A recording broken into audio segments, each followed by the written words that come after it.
마지막 시간 하도록 하겠습니다. 60페이지 보시게 되면 행위 제한 보시는데 1. 건축 제한입니다. 61페이지 보시게 되면 제1종 전용 주거지역 안에 건축할 수 있는 건축물 찾으셨죠? 이런 게 81페이지까지 쭉 나오게 됩니다. 그래서 간혹 혼자 독학하시는 분이 계시다고 하면 이게 꼭 시험에 나온다는 것을 알고 이거 외우다가 지치셔가지고 포기하는 경우가 그렇게 많으십니다. 얘는 6가지 정도만 살펴주시는데 우리 81페이지에는 4가지 형태를 각각 두게 됩니다. 찾았습니까? 아파트 건축할 수 있는 용도지역, 그리고 건축할 수 없는 용도지역, 단독택 건축할 수 없는 용도지역, 위락시설 설치할 수 있는 용도지역 찾으셨습니까? 얘를 보시는 게 일입니다. 잠깐 다시 한번 봐주실게.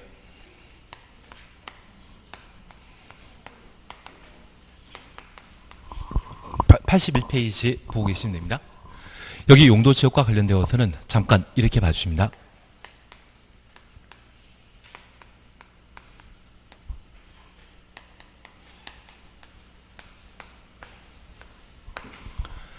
내가 세종시장으로서 도시군 관리계획 결정권자라고 하면 우리 세종시 토지 현 상태를 보고 용도지역을 지정, 변경할 수 있습니다.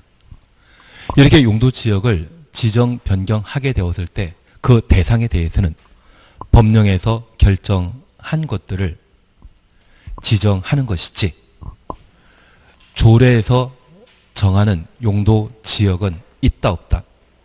없습니다. 내가 다방에 방문하게 되면 메뉴판에 적혀져 있는 것만 시켜야 되지 엉뚱한 것 주문할 수 없죠. 그러면 이 법률로 용도지역을 구분하게 되면 도시지역과 관리지역, 농림지역, 자연환경보전지역으로 구분하여 지정할 수 있습니다. 여기 농림지역은 농업과 임업을 위한 땅으로서 뭔가 만드는 곳입니다. 그리고 자연환경보전지역은 도로를 쉽게 만들 수 있는 땅이었다고 하면 이미 자연경관은 훼손되어 있는 상태일 겁니다. 절대 개발하지 못한다. 그런 개념에서 보전 용도가 되게 됩니다. 그런데 이 관리지역은 도시지역에도 농림지역에도 자연환경보전지역에도 속하지 못하는 땅이 관리지역으로 지정할 수 있는데 이 관리지역의 경우에는 우리 도시지역 외곽에 면사무소 소재지가 존재하는 경우가 있습니다. 그랬으면 그 지역이라면 면사무소와 우체국 정도가 만들어져 있는데 도시지역처럼 많은 사람들은 살고 있지 않지만 그래도 도시지역과 비슷하게 개발되어 있는 곳을 계획관리지역이라 표현하게 됩니다. 이 계획관리지역은 도시지역은 아니지만 도시지역에 준해 관리할 필요가 있는 용도지역을 계획관리지역이라 표현하게 됩니다. 그리고 농림지역은 농업생산이 높은 곳으로서 관계 수리설이 잘 정비되어 있는 곳을 말하는데 가끔 천수답이라고 하는 농경지도 있습니다. 농업 생산량이 많다, 작다. 천수답인데요. 천수답. 하늘에 비 떨어지는 것만 기다리는 농경지. 그러한 곳이라고 하면 농업 생산량이 좀 부족합니다. 농림지역으로 지정하기 곤란하기 때문에 농림지역과 유사하게 관리할 필요가 있다 해서 농림지역의 목적은 무엇이었습니까? 생산이 목적이기 때문에 생산관리지역으로 지정할 수 있습니다. 그리고 자연경관이 소려한 곳이라고 하면 자연환경보전지역으로 지정할 수 있는데 금강 주변이라면 당연히 자연환경보전지역이지만 금강이 흐르는 하천이 있다고 하면 금강처럼 절대적으로 보존할 필요가 없는 곳이 있을 때 그러한 곳을 관리지역으로 지정할 수 있습니다.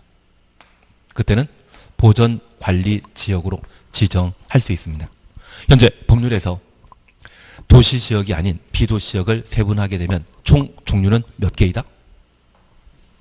5개. 관리적 3곳과 농림적 자연환경보전지역으로 나뉘게 됩니다. 그런데 이 관농사의 경우는 사람이 많이 살지 않고 있습니다.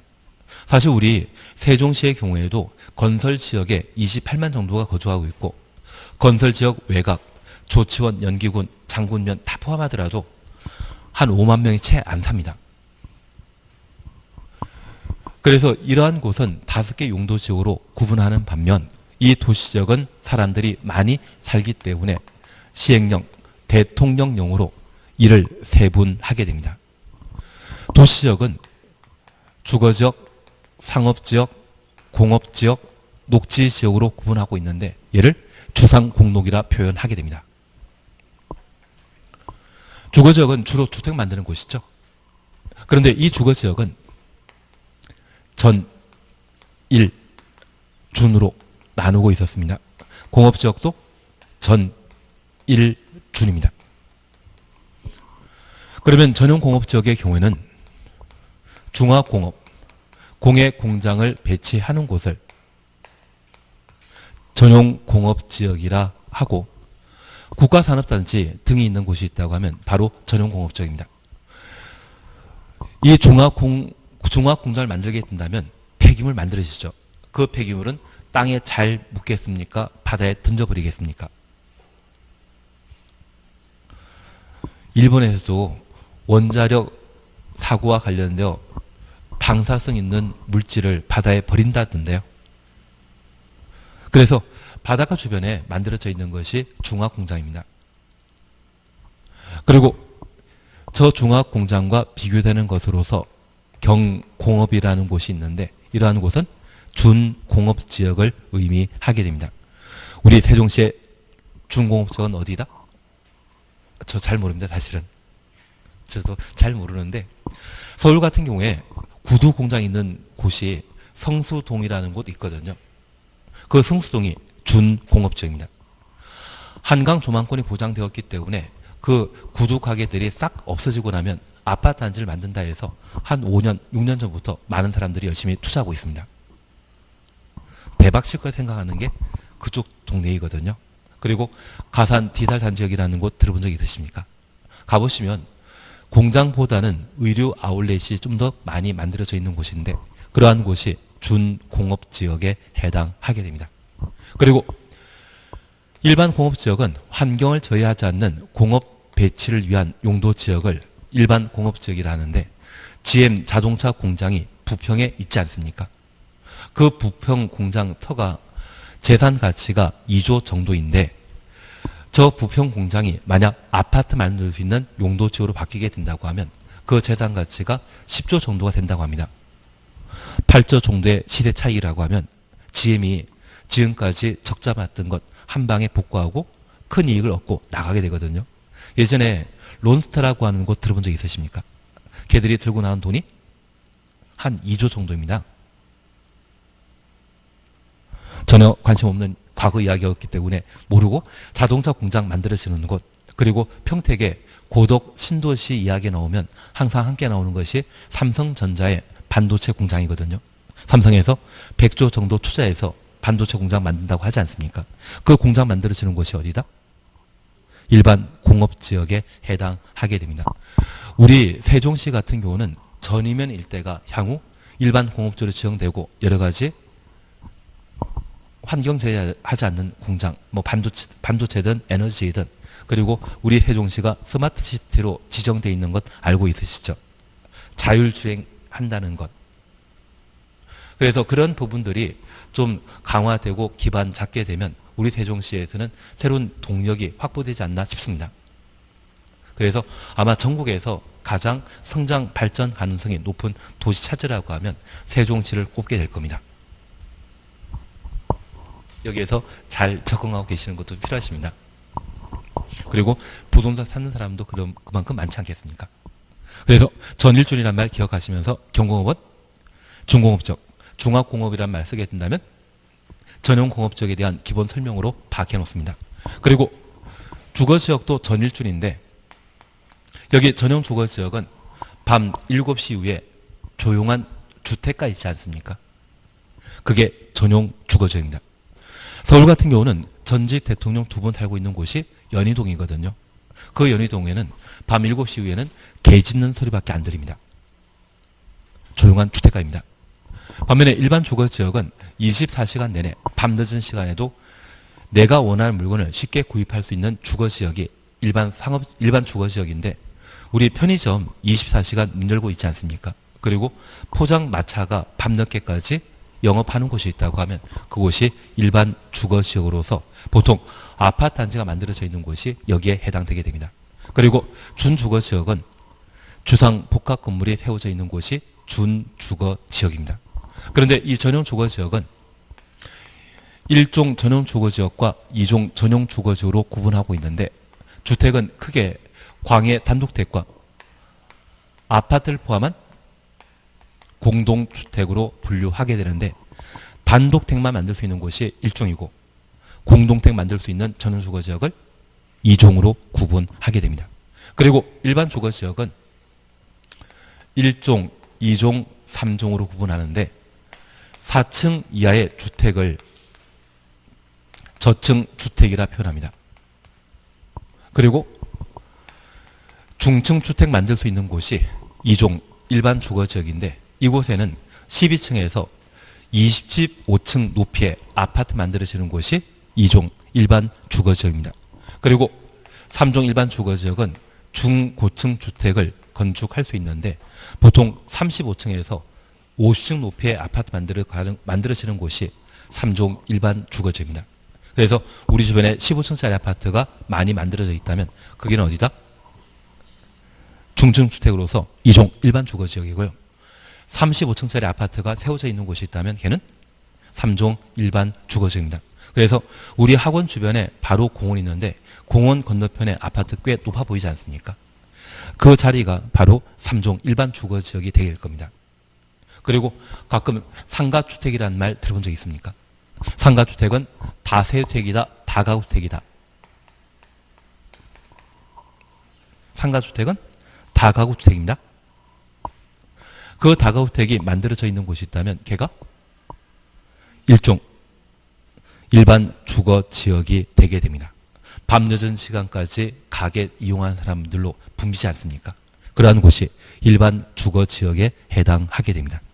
최소한 주거지역과 관련되어 전용주거지역과 일반 주거지역, 무엇을 기준으로 구분하는지 파악하셔야 됩니다.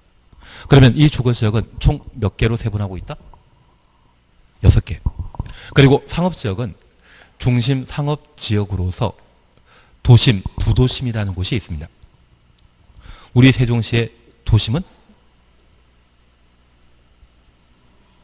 2- 저도 여기는 동네가 참 이름을 잘 지어놔가지고 제가 쉽게 적을 못하겠더라고요. 그 2-2가 중심 상업지역에 해당되게 되고, 그 중심 상업지역 외곽에 일반적인 상업기능 제공하는 곳이 일반 상업지역, 그리고 유통 상업지역은 우리 세종시에 터미널 있지 않습니까? 그 터미널 있는 곳이 유통 상업지역입니다. 농수산물 시장도 있지 않습니까? 아직 없습니까?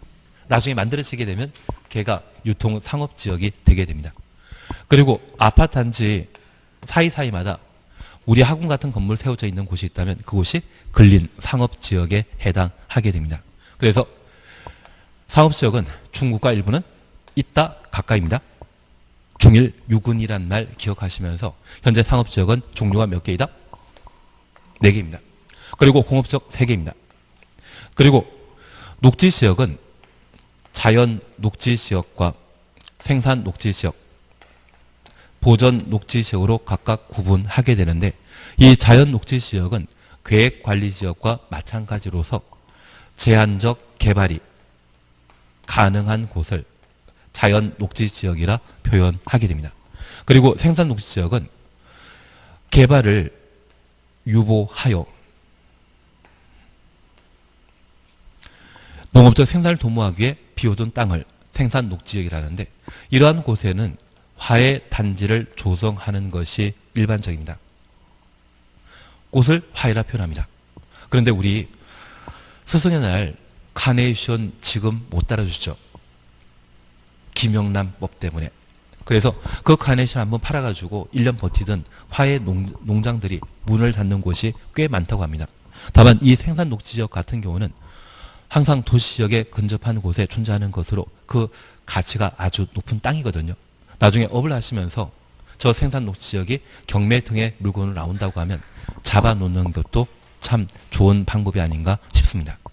그리고 보전 녹지 지역은 서울 같은 경우는 남산 같은 곳을 보전 녹지 지역이라 표현하는데 우리 세종시에서도 주말에 소풍 가는 곳 있지 않습니까? 주말에 소풍 가는 곳, 산 없기 때문에 그냥 넘어가도록 하겠습니다. 그냥 서울 이야기 드리는 걸로 대신하겠습니다. 그 남산이 남산일 때가 보전 녹지 지역에 해당하게 됩니다. 그래서 녹지 지역은 자생보입니다. 관리 지역은 계생보입니다. 계획관리적, 생산관리적, 보전 관리지역, 녹지지역은 자생보, 자연녹지지역과 생산녹지지역, 보전녹지지역으로 각각 구분한다는 것 확인해 놓습니다. 그 종류가 몇 개이다? 3개입니다. 그러면 저 도시지역은 총 몇 개로? 16개로. 전체 용도지역 종류는 몇 개이다? 21개입니다. 그러면 21개 용도지역마다 건축할 수 있는 건축물을 일일이 열거해 놓은 게 81페이지까지이거든요. 얘를 매년 시험에 내고 있습니다. 근데 우리 6개만 정확하게 정리해 놓고 이해를 해 놓으시게 되면 이게 출제되었을 때 절대 틀리지 않습니다. 그 첫 번째가 우리 교재에 나와 있는 것처럼 단독주택을 건축할 수 없는 용도 지역입니다. 여기 단독주택을 건축할 수 없는 용도 지역은 2개입니다. 유통상업지역과 전용 공업지역입니다. 하나 이해하실 것이 있습니다. 유통상업지역은 터미널이거든요. 24시간 내내 대형 차량이 드나들게 된다면 시끄럽다, 조용한 동네이다. 시끄럽습니다. 잠자기 곤란하거든요. 그리고 전용 공업지역의 경우는 공해 공장이 배치되어 있는데 우리 24시간 내내 방독면 쓰고 생활하기 곤란하지 않습니까? 오늘 미세먼지가 심하다던데요. 그래서 이 2곳이라고 하면 단독주택을 건축할 수 없습니다. 그런데 이런 주택 중에 개발의 상징이라면, 편리함의 상징이라면 무엇이다? 아파트입니다. 그런데 저 아파트는 21개 용도 지역 중에 건축할 수 없는 곳을 기억하는 게 마음 편합니다. 그리고 나머지는 아파트 건축할 수 있는 용도 지역으로 기억해 놓습니다. 그러면 단독택과 아파트 비교할 때 단독택은 크다, 작다? 작습니다. 작은 주택도 건축할 수 없는 유통상업지역과 전용공업지역의 경우는 규모 큰 아파트는 건축한다, 못한다? 못하는 겁니다. 그리고 2번째입니다. 지금 이걸 들으면서 이해하시려고 해주셔야 됩니다. 미리 알려드리는데 아파트는 29회 때 시험에 나왔습니다. 올해 시험에 나온다, 안 나온다? 안 나온다에 그려주셔야 됩니다. 역시 우리는 촉이 좋으십니다. 대신 이렇게 정리하고 나니까 외우신 분들은 좀 그렇지만 좀 이해하고 들으신 분은 아파트에 대해 충분히 올해 작년 시험에 나왔을 때 다들 맞추시더라고요. 그래서 규모 큰 아파트는 단독택 건축할 수 없는 곳은 당연히 건축할 수 없다는 것 이해해 주셔야 됩니다. 그리고 일반 공업지역에도 아파트를 건축할 수 없습니다. 여기 일반 공업지역은 삼성 반도체 공장, GM 자동차 공장을 말하는데 이러한 곳에는 규모 큰 공장을 배치해야 됩니다. 규모 큰 아파트는 일반 공업지역에는 건축할 수 있다, 없다? 없습니다. 같이 규모 큰 것이 일반 공업지역에 동시에 만들어지게 되면 좀 힘들지 않겠습니까? 그래서 규모 큰 공장을 만들기 위한 일반 공업지역에는 규모 큰 아파트는 건축할 수 없습니다. 그리고 2번째 우리 이해하실 것이 저 아파트는 개발의 상징입니다. 녹지지역, 관리지역, 농림지역, 자연환경보전지역은 개발 용도이다, 비개발 용도이다? 비개발 용도입니다. 개발의 상징인 아파트는 건축할 수 있다, 없다? 없다. 근데 올해 시험에 나왔던 것이 다음은 아파트 건축할 수 있는 용도지역이다. 틀린 거 찾아라 했거든요. 관리지역이라 나오지 않고 계획관리지역이라고 틀린 정답이 나왔습니다. 저한테 왜 계획관리지역이라 안 해준다고 저한테 따지는 분이 계시더라고요. 틀렸다고. 그분만 틀려가지고 그러시더라고요. 계획관리지역과 관리지역은 같다 다르다. 자연녹지지역도 마찬가지입니다. 녹가농지라고 하면 녹지지역, 관리지역, 농림지역, 자연환경보전지역을 말하는 것으로서 아파트 건축할 수 없습니다. 우리 공법은 단순 외워서 문제 푸는 것이 몇 문제 없습니다. 어느 정도 이해하시는 게 필요하십니다. 그리고 용도지역 속성에 따라 아파트를 건축할 수 없는 곳이 있습니다. 바로 제1종 전용 주거지역과 제1종 일반 주거지역입니다. 제1종 전용 주거지역은 현재 주택은 단독택과 공동택으로 나누고 있는데 이 아파트는 주택으로 사용하는 층수가 5계층 이상의 형태를 아파트라 표현합니다. 그런데 여기 1종 전용 주거지역은 단독택 중심이죠. 2종 전용 주거지역은 아파트 건축할 수 있지만 1종 전용 주거지역은 단독주택 중심이기 때문에 아파트 건축할 수 없습니다. 그리고 1종 일반 주거지역은 몇 층? 4층 이하 저층 주택을 건축하는 곳인데 아파트는 주택으로 사용하는 층수가 5계층 이상이기 때문에 1종 일반 주거지역에는 건축할 수 없습니다. 이것 뺀 나머지 용도지역은 건축할 수 있는 겁니다. 작년에 나왔기 때문에 올해 나온다 안 나온다? 안 나옵니다. 그리고 두 번째입니다. 근린 생활시설이라는 게 있습니다. 여기 근린 생활시설은 주택가 주변에 우리가 흔히 찾을 수 있는 소매점 있지 않습니까? 그러한 것들이 근린 생활시설인데 생활에 꼭 필요한 것은 일종 근린 생활시설이고 있어도 좋고 없어도 상관없는 것 2종 근린 생활시설이 되게 됩니다. 여기 일종 근린 생활시설과 관련되어서는 모든 용도 지역에 건축할 수 있습니다. 일종 근린 생활시설 건축 못하는 곳 있다 없다? 없습니다. 모든 용도 지역에 일종은 만들 수 있습니다. 그래서 우리 컵라면 하나 사드시러 편의점 같은데 방문하지 않습니까? 설악산 대청봉 가보셨습니까? 제가 제 친구한테 속아가지고 6년 전에 대청봉 또 올라갔었거든요. 저 대학생 때 올라가고 안 간다는 결심을 했었는데 제가 팔랑기다 보니까 올라갔는데 올라가가지고 컵라면 끓여 먹고 내려왔습니다. 한 6시간 올라갔는데 라면 하나 먹고 내려오니 참 밑에서 맛있는 거 사준다고 꼬셔가지고 넘어갔는데 하여튼 고생 많이 했던 것 같습니다. 설악산 꼭대기에도 편의점 물건 파는 가게 있습니다. 물건 파는 가게는 다 뭐다? 일종 근린 생활시설로서 모든 용도 지역에 건축할 수 있습니다. 대신 이종은 술집을 말합니다. 가끔 주택가 한 가운데 네온 사인 간판이 화려하게 장식되어 있고 영영, 장밋빛 인생 뭐 그런 거 있지 않습니까? 그리고 아침에 방문하시다 보면 간판 한 켠에 일반 음식점으로 적혀져 있습니다. 일반 음식점은 술 판매할 수 있는 식당을 말하고요. 휴게 음식점은 술을 판매하지 못합니다. 이 일반 음식점은 2종 근린 생활시설에 해당하게 됩니다. 여기 2종 근린 생활시설은 전용 주거 지역에는 건축할 수 없습니다. 그리고 일반 주거 지역도 건축할 수 없는데 저 일반 주거 지역에서 조례가 허용하면 2종 근린 생활시설을 건축할 수 있습니다.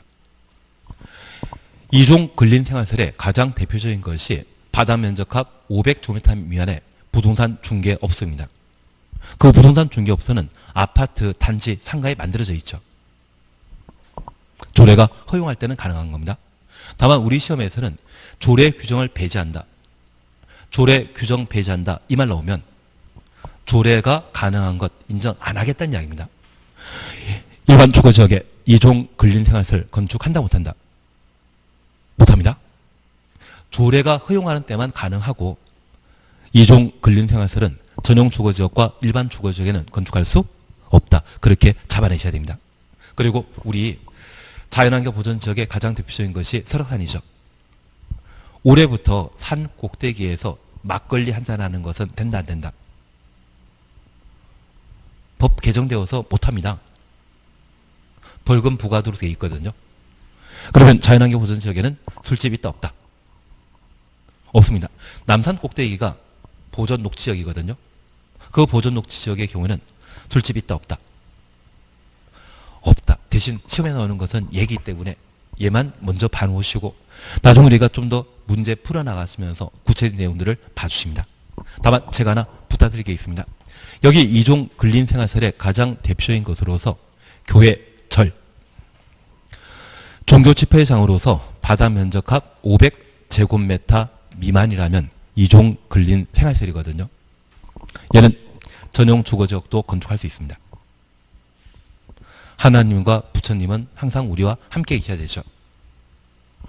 작년에 여우 주연상 청룡 영화제 대상 수상하신 분이 나문희 여사님인데 나문희 여사님께서 수상소감 발표하신 게 부모님 믿으시는 하나님과 내가 믿는 부처님께 수상의 영광을 돌리겠다 하시더라고요. 부처님과 하나님을 다 찾으셨습니다. 그래서 이 종교시설은 전용 주거지역이라도 건축할 수 있다라는 것을 기억해 주시고 대한민국은 종교 자유가 보장되지 않습니까? 이해되신 겁니다. 그리고 세 번째 우리 보시는 게 위락시설입니다. 위락시설은 어디에서만 건축할 수 있다? 상어쪽에만 건축할 수 있다는 것 확인 없습니다. 그리고 네 번째 보시는 게 초, 중, 고등 학교입니다. 저 초, 중, 고등학교를 건축할 수 없는 용도지역. 우리 세종시의 장점 하나가 학교 많지 않습니까? 여기는 전용 공업지역에는 학교를 건축할 수 없습니다.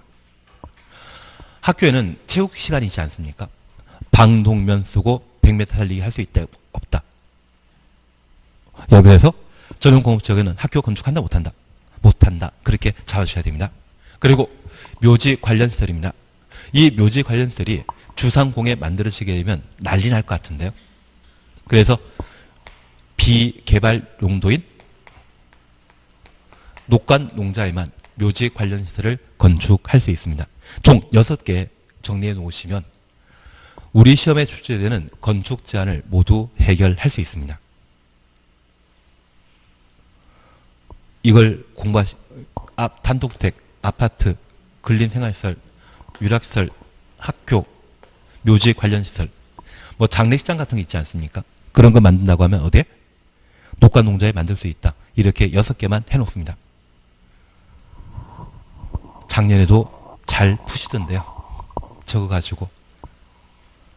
저 정도면 충분하지 않나 싶습니다. 예, 그리고 81페이지 찾으셨죠?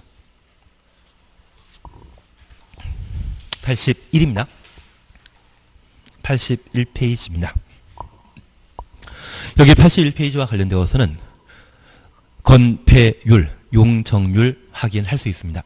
그래서 동그라미 1번 건폐율이란 대지 면적에 대한 건축 면적의 비율을 말한다. 확인되시고 공식 찾으셨죠?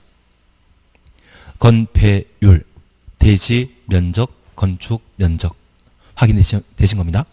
그리고 용적률은 대지 면적에 대한 연면적 비율을 말한다. 연면적 앞에다가 지상층이라고 해놓습니다. 공식 확인되시겠습니까? 그리고 한 장 넘기십니다. 3번 보신이 용적률 산정하는 경우에는 연면적에서 제외되는 부분 찾으셨죠? 1번 기역 지하층 주놓습니다. 니은 디귿 묶어 놓습니다. 지하층을 제외한 니은 디귿 리얼은 용도에 따라 용적률 산정 시에 연면적에서 제외되는 것인데 지하층만 기억하고 계시면 됩니다. 그리고 바로 박스 밑에 연면적이란 하나의 건축물의 각 층의 바닥면적 합계를 말한다. 각 층의 바닥면적 합계 가로 해놓습니다. 대신 동그라미 3과 관련되어서는 나중에 우리가 건축법 공부할 때 공부하실 내용입니다. 그러면 이제 이렇게 다시 한번 보십니다. 이제 이거 지우려고 하는데 도시관리계획은 구성력 있는 집행계획이라는 거 기억하시고 6가지 도시군 관리 계획으로 결정할 수 있는 내용 별표 3개였습니다. 첫 번째 시간에는 이걸 잡아주시는 게 필요합니다. 그리고 이 도시군 관리 계획은 특광시군을 대상으로 수립하게 되는데 인접한 특광시군 포함할 수 있다는 말 기억해 주시고 입안 결정했었습니다. 입안권자와 결정권자는 같다 다릅니다.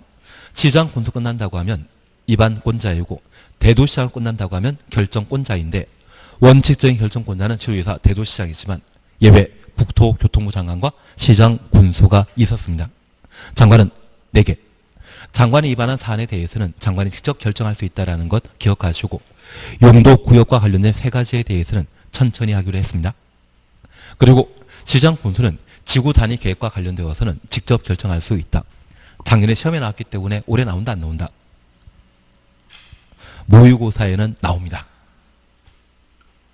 저랑 내기 한번 해보시겠습니까? 모의고사에는 꼭 나옵니다.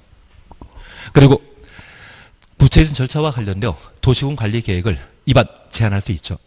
요청은 행정청이 다른 행정청에 부탁하는 것이고 제안은 비행정청이 입안권자 행정청에게 부탁하는 것입니다. 입안 제한 대상에 대해서는 기지산대라고만 지금 기억해 놓습니다. 작년에 시험에 냈기 때문에 올해 안 나올 겁니다. 절차에 대해서만 시험이나 모의고사에 또 한 번 나올 겁니다.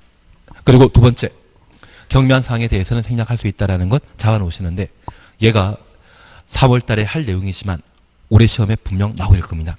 작년 개정 사항인데 작년에 시험에 안 냈거든요. 그리고 기초조사와 관련되어서는 환경성 검토, 도제 포함한다라는 것 기억해 놓습니다. 기억나시겠습니까? 그리고 효과와 관련되어 효력은 지원도면 고시한 날 효력 발생합니다. 우리가 가장 쉽게 속아 넘어가는 게 여기입니다. 도시군 관리 계획 결정 고시한 때 효력 발생한다?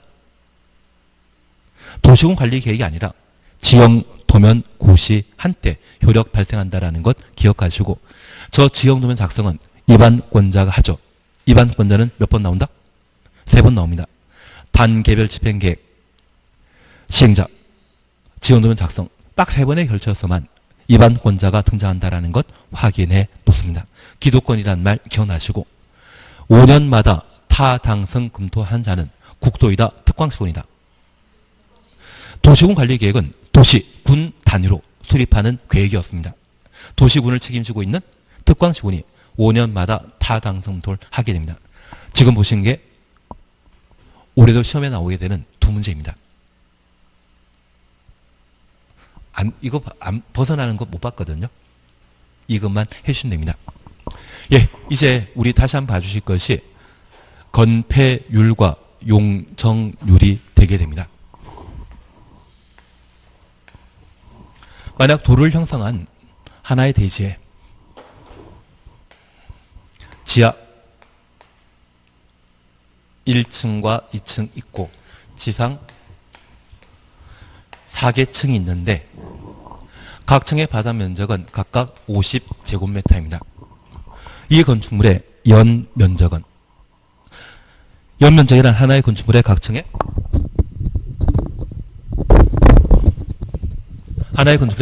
바닥 면적 합계를 말합니다. 각 층이란 말은 하나하나를 말하거든요. 지하 2개 층과 지상 4개 층 각 층의 바닥 면적 전부 더한 것 300제곱미터입니다. 300입니다. 그건 용적률 계산할 때 그냥 연면적은 하나의 건물의 각 층의 바닥 면적 합계로서 지하층까지 모두 포함시킵니다. 그런데 이 대지 면적이 100인데 만약 용적률 계산할 때 대지 면적 100 제시했고 이제 지상층의 연면적만 구하면 용적률 계산할 수 있죠. 지하층은 포함한다? 배제한다? 배제하기 때문에 지상층의 연면적 합은 200제곱미터이고 이때 용적률은 200%입니다.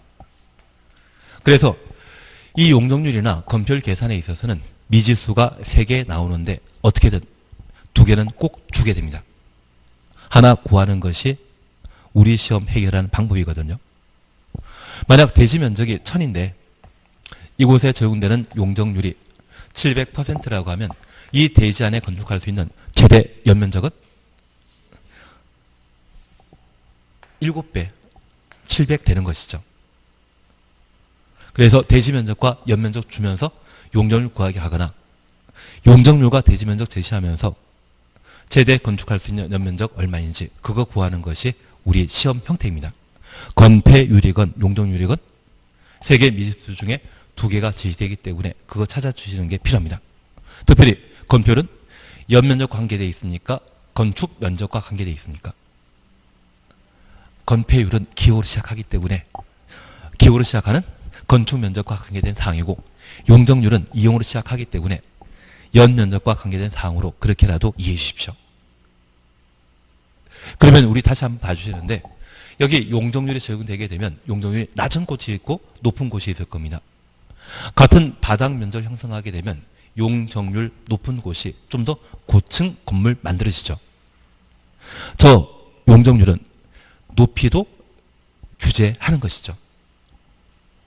용적률 낮으면 저층 건물이, 높은 용적률이 적용되게 되면 고층 건물이 만들어지지 않겠습니까? 이해되시겠습니까? 그러면 이런 용적률과 관련된 연면적은 사람이 이 건물을 위에서 내려다 본 것입니까? 옆에서 본 것입니까? 옆에서. 그리고 이 건물을 하늘에서 내려다 보게 되면 가끔 이 건물은 건물 일부가 돌출되어 있는 경우가 있습니다. 가장 크게 지어져 있는 이 끝에 부분까지 다 보이는 것이죠. 그 비율을 뭐라 한다? 건폐율이라 표현하게 됩니다. 그러면 이 건폐율은 입체적이다, 평면적이다. 평면적이라는 것 기억하시고 이 건폐율 제한함으로써 대지 안에 일정한 공지를 확보하고 그 공지를 확보함으로써 채광이나 통풍이나 화재 발생 시에 화재가 확산되는 것을 방지하는 것이 목적이 되게 됩니다. 취지 이해되시겠습니까? 건폐율은 평면적이다, 입체적이다? 건폐율은 평면적. 용적률은 입체적인 것을 말하게 됩니다. 이러한 건폐율 용적률을 우리 국토계획법 시행령에서는 그 상한선을 제한하고 있거든요. 그걸 공부하시는 게 필요합니다. 그래서 82페이지 표 하나 보이지 않으십니까? 그러면 첫 번째 우리 봐줄 것이 있습니다. 건폐율과 관련되어 전용 주거지역은 1종, 2종 가리지 않고 50, 50입니다. 그리고 일반 주거지역은 1종, 2종은 60인데 3종은 50%입니다. 3종 일반 주거지역 50 동그라미 놓습니다. 그리고 준주거지역은 70%이고 상업지역은 9887입니다. 중심상업지역은 90, 일반 상업지역은 80, 유통상업지역은 80, 근린상업지역은 70, 전용공업지역, 일반 공업지역, 중공업지역은 70%입니다. 그리고 녹지지역은 개발용도이다, 비개발용도이다. 비개발. 자생보로 기억하시는데 죄다 20입니다. 그리고 농림지역 자연환경보전지역은 개발용도이다, 비개발용도이다.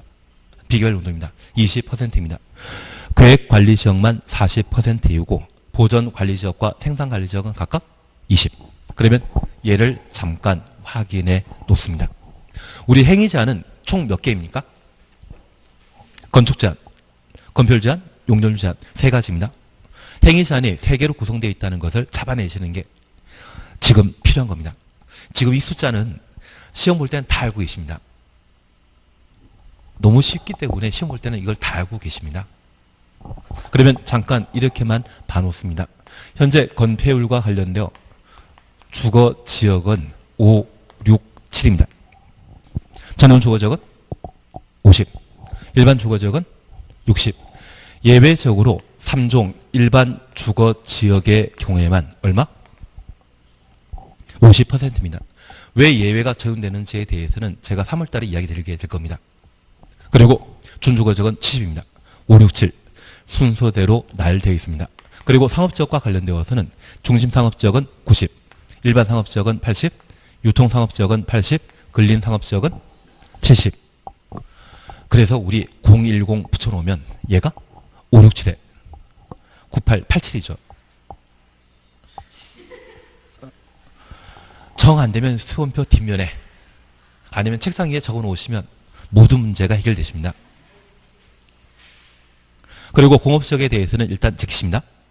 그리고 녹간 농자의 경우에는 개발 용도이다, 비개발 용도이다. 비개발 용도입니다. 죄다 20%가 원칙인데 딱 하나 예외 있습니다. 계획관리지역만 40. 그래서 검토율이 시험에 나오게 된다고 하면 아주 고마울 뿐입니다. 표정은 저 혼자만 고마워하는 것 같습니다. 그래서 지금 주거지역과 상업지역 567에 9887. 그게 검토율 주거지역 상업지역의 기본 내용이 되게 됩니다. 비개발지역의 경우는 20%이고 계획관리지역 하나만 40%라는 것 확인해 놓습니다. 그리고 용적률입니다. 여기 용적률과 관련되어 하한선에 대해서는 시험에 나온 적 없습니다. 그래서 우리 시험 1회가 85년도에 치러졌는데 2018년도까지 한 번도 나온 적이 없는 게 하한선입니다. 가끔 모의고사나 장판지 문제에는 그걸 내는데 내신 분이 이상한 성격이십니다. 지금까지 안 나왔다면 앞으로도 안 나온다 그 생각해 주셔야 됩니다. 그래서 상한선에 대해서만 우리가 함께 보시는데 저 상한선과 관련되어 제일종 전용 주거지역은 최대 용적률이 100입니다. 100 동그라미 놓습니다. 그리고 50씩 높아지는 것 보이십니까? 50씩 조정되는 것. 3종 일반 주거지역은 300 동그라미 놓습니다. 그리고 준주거지역은 500입니다. 그래서 주거지역의 용적률은 1, 3, 5인데 우리 일종 전용 주거지역이 제일 먼저 시작하죠. 일종 전용 주거지역이기 때문에 얼마? 100. 그리고 3종이란 말은 딱 한 번만 나오죠. 3종 일반 주거지역. 3종 일반 주거지역의 경우는 얼마? 300. 만약 4종 일반 주거지역이 있었다면 그 4종 일반 주거지역은 400이었을 겁니다. 저 혼자만 신나하고 있는 중인가 봅니다. 3종 일반 주거지역은 얼마이다? 300이다. 그리고 상업지역과 관련되어 중심 상업지역의 경우는 1500, 일반 상업지역의 경우는 1300, 유통상업지역은 1100, 근린상업지역은 900, 200씩 낮아지죠. 천자 싹 빼버리고 나면 5319입니다. 중심 상업지역은 1500, 일반 상업지역은 1300, 유통상업지역은 1100, 근린상업지역은 900, 5391입니다. 그래서 135에 5391이 용적률과 관련되어 전화번호입니다. 해놓고도 틀리시면 저도 어쩔 수 없지만 작년에는 검표율에 관한 문제 시험에 냈기 때문에 올해 시험에 내게 된다고 하면 용적률 쪽을 시험에 내게 될 겁니다. 무조건 나옵니다. 그리고 건축 제한에 대해서는 총 몇 개 외우기로 했다? 6개. 작년에 아파트 나왔기 때문에 안 해도 상관없습니다. 대신 모의고사 나오거든요. 모의고사 문제라도 맞추셔야 되지 않겠습니까? 아마 시험에 내게 되면 근린, 생활시설 가지고 시험에 내게 될 겁니다. 천천히 그거는 연습해 보는 걸로 하겠습니다. 지금은 해주실 게 135에 5319란 말 보게 되면 얘는 용적률입니다. 그리고 공업지역에 대해서는 일단 넘어갑니다. 전용공업지역은 300, 일반 공업지역은 350, 중공업지역은 400%인데 일단 넘어가십니다. 그리고 녹간농자와 관련되어 기본 용적률은 80%인데 세 곳이 예외입니다. 우리 녹지지역은 자생보로 공부하셨는데 개발이란 말이 들어간 게 두 군데입니다. 자연녹지지역은 제한적 개발 가능하고 생산녹지지역은 농업적 생산을 위해 개발을 유보하는 곳. 그래서 자연녹지지역과 생산녹지지역의 경우에는 그 용적률을 얼마? 100. 그리고 계획관리지역의 경우에는 용적률 얼마? 100. 그래서 녹간농자와 관련되어 예외적으로 용적률 100 나오는 것은 몇 번? 3번 있습니다. 그냥 동그라미만 해놓습니다. 그래서 녹지지역과 관련되어 보존녹지지역은 80인데 생산녹지와 자연녹지지역은 100 동그라미 놓습니다. 100 동그라미 놓습니다. 그리고 관리지역과 관련되어 계획관리지역 찾으셨죠. 적용을 해놓습니다. 녹간농자는 기본 용적률은 몇 %이다? 80%인데 자연녹지지역과 생산녹지지역, 계획관리지역만 용적률 100.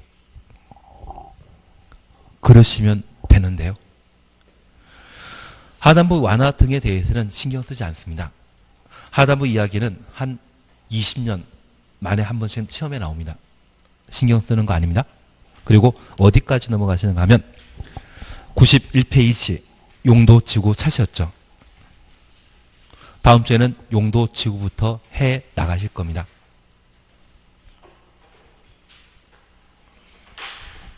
힘내십시오. 대신 이걸 이겨나가셔야 됩니다. 이겨나가셔야 됩니다. 오늘 여기까지 하도록 하겠습니다. 수고하셨습니다.